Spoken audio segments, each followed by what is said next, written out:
What? How y'all doing? Use my life as a cautionary tale? Is that the groove today? Do as I say, not as I do? That's a regular message for you. What's the groove? What's the deal with that, mate? Seriously, man, if I get to 40 years old and I don't manage to electrocute myself, sometimes jobs need to be done. Health and safety be damned. Nothing hardcore. I won't look super high voltage, alright? Just the should we say the highlight of my day, other than brain ache. Is that a highlight for me? Yeah, sure. working on some electronics. It's not working. It's broken. Could save a few $100. Open it up. Start the plan with it, and I'm thinking in my head, what's the groove you do? Like, what would you do? And if anyone remember, I think last time I mentioned doing anything with anything electrical, I said the exact same thing. What would you do if you were teaching someone how to do this job right now? Right? I am not a qualified electrician. But you'd say to people you've opened this up, the circuit board's bare, make sure the power's off, all that kind of stuff. Make sure it's unplugged. And these components right here are going to hold some power, right? They're going to give you a bit of a zap if you touch between the solder joints here and this and that.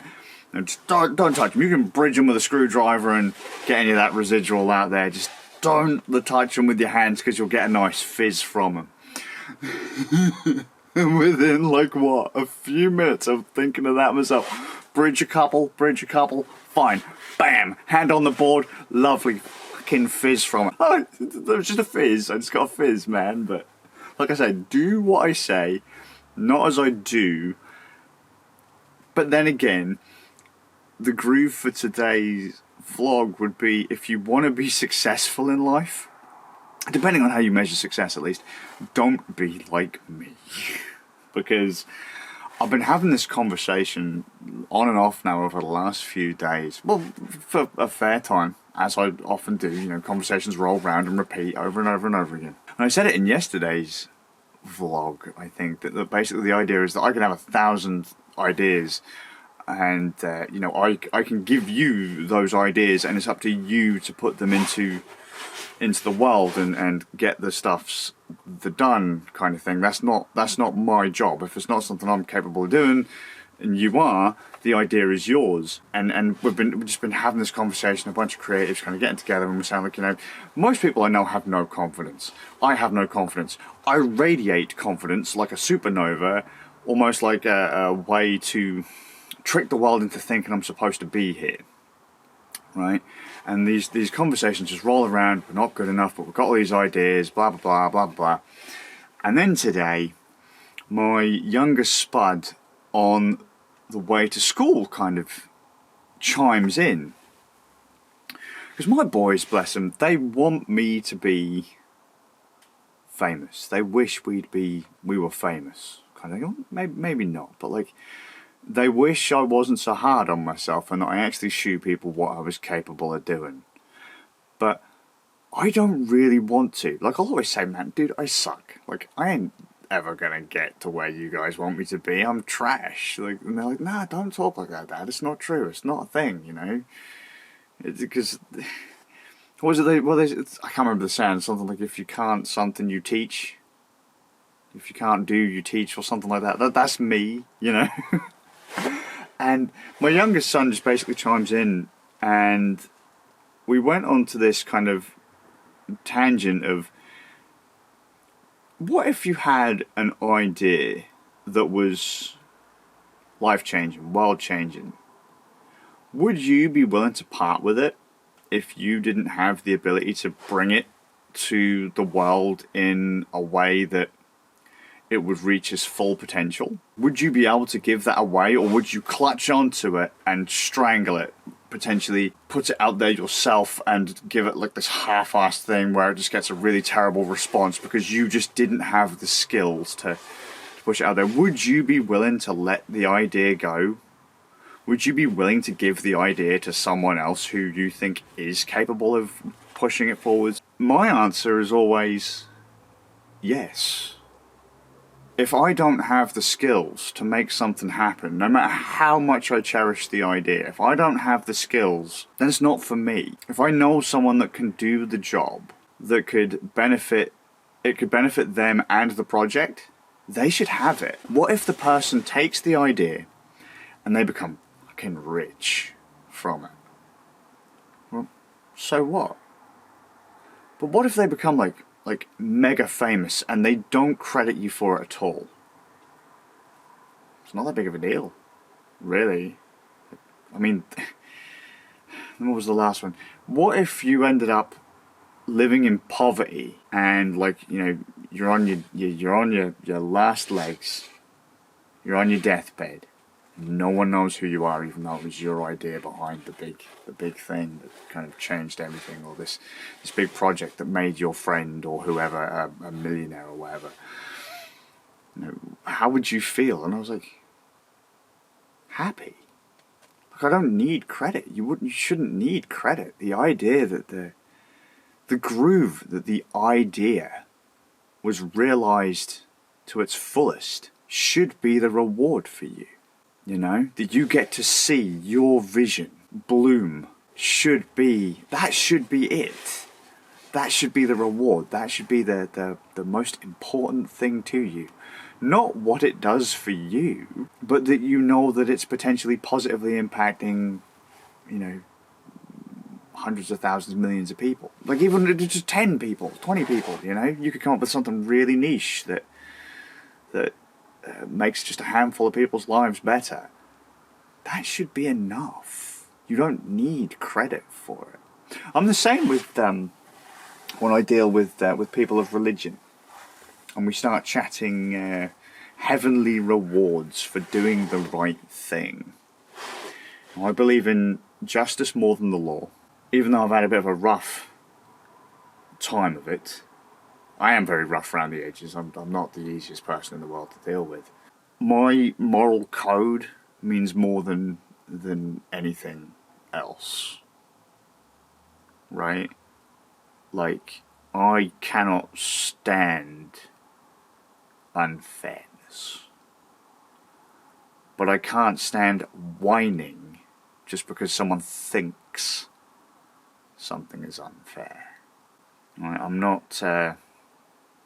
not the hero of the story, and there are so many people out there who they do the right thing because they want the reward for it. They want the good shit at the end of it. And be damned anyone who doesn't believe what they believe. And it's just, I don't agree.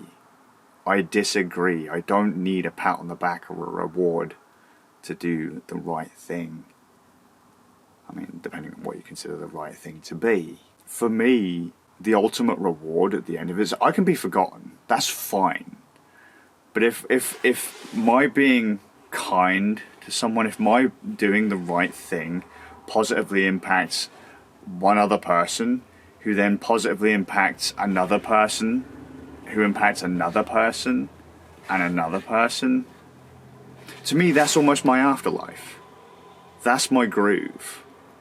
You don't have to remember who I am, but my legacy is the thing that got carried forward. Same with if I had that fantastic idea. I don't need anything other than to see, which doesn't happen when I just said, like, you know, if I pass forwards and all that. But with the case of the idea, you know, if I can see that idea blossom into the flower that it was supposed to be, because I could think I can do it and then just do a really shite job. Like, okay, music, you know, guitar work, man, divine, instantly better than I am. Code, Steve, way better than I am. You know, audio mixing, Zaber, way better than I am. You know, I've got 1,000,001 people way better than me at everything. Who's, you know, I'm surrounded by all these people who are just better than me in every way. If I think that they could take my idea to the next level, it's theirs. And I don't need anything for it, because they'll do what's best for it. They'll do best by it. You know what I mean? Not buy it as a purchase, but, you know, They could even take it into a completely other direction if that's how they see fit. But if it works, they will take the pieces that I have laid out on the table and they could come up with a completely different thing that I have, or that I could. And it could be better. And that's it, that's all that matters. This isn't even a vlog with a topic, I'm just mind dumping. Because I just thought it was weird that my youngest boy just brought it up. Both of my boys do all the time. They want people to achieve too. They don't want people to put themselves down. They just want them to get out there and try their best. You know? I don't need to be the winner to do the right thing. I don't need to be rich. I don't need to be famous. Hell, I don't even have to be happy half the time. It's those little victories in life that get you through. Anyway, I'm gonna head off, man, because I've got a lot to do still, and plans keep getting changed on me. So busy. But I started my new class in Zenith today. I am Villainous Antagonist, the Mage, the Essence Mage, in Zenith now. Such an easy class to play. Although I am playing on the Vive, which was a nightmare because none of the controls are mapped to the Vive ones. So you can't bloody turn, so you have to turn in real life, which means you're likely to get strangled. And my sensors can't be put in the right places to actually be able to track my controls properly, so... Oh, and it doesn't run on Linux either, even in Proton. You can start the game, you can go to login, but as soon as you go to login, oh. So I might have to message the guys about that and say, hey, guys, come on, you can do this. Yeah. Anyway, I just spout out 1,000,001 ideas, but I can't keep any for myself, because, frankly, I just don't have the skills to make anything as good as I think it could be. None of that makes any sense. Hope you well. I'll see you all with a bit of luck in the next one. Like I say, if you want to be successful or famous or whatever, don't do what I do. But if you do what I do, you might find yourself getting to the end of it pretty fulfilled. It's all good.